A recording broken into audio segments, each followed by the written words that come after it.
If at first you don't succeed, you might want to take a cue from Shark Tank investor, Barbara Corcoran. The self-made millionaire earned straight D's in high school and held 20 jobs before co-founding her real estate firm, the Corcoran Group, in 1973.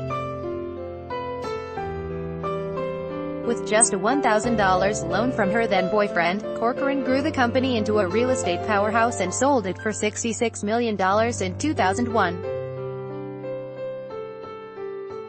Related, Barbara Corcoran says women should think like a man. Corcoran is known for her brash, no-nonsense approach to entrepreneurship and has been outspoken in her advice for young women. Her book Shark Tales chronicles her real estate career and tips for young leaders.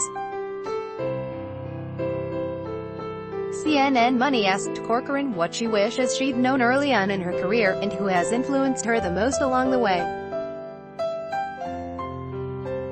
What does it take to run a successful business? If you want to run a successful business, the two most important traits are people smarts and the ability to build a team. You can be the smartest person on earth, but if you don't have the ability to choose winners when you're hiring, get rid of clunkers when you're firing, and keep your staff happy and motivated, you won't get very far. All of that takes good people judgment and strong communication skills. If you have that bundle of talents, you can pretty much build anything in any business and make it successful. How do you keep innovating and stay on top of trends in such a fast-paced business world? The key to innovation in any business is making sure your team has fun. If you can get your staff out of the office doing something that they've never done before, you're bound to come back with a long list of new ideas. Fun and innovation are kissing cousins, but if you've bought into the old-school method of sitting around a conference table and brainstorming how to do things differently or better, you'll leave the room with exhausted employees and a long list of ho-hum, mediocre ideas. You've got to have a fun company culture if you want to be a leader. What advice would you give someone with your job, or who wants to be in your job? I build businesses for a living, and there's no such thing as a business without people. You have to recognize and hire good talent and keep everyone motivated.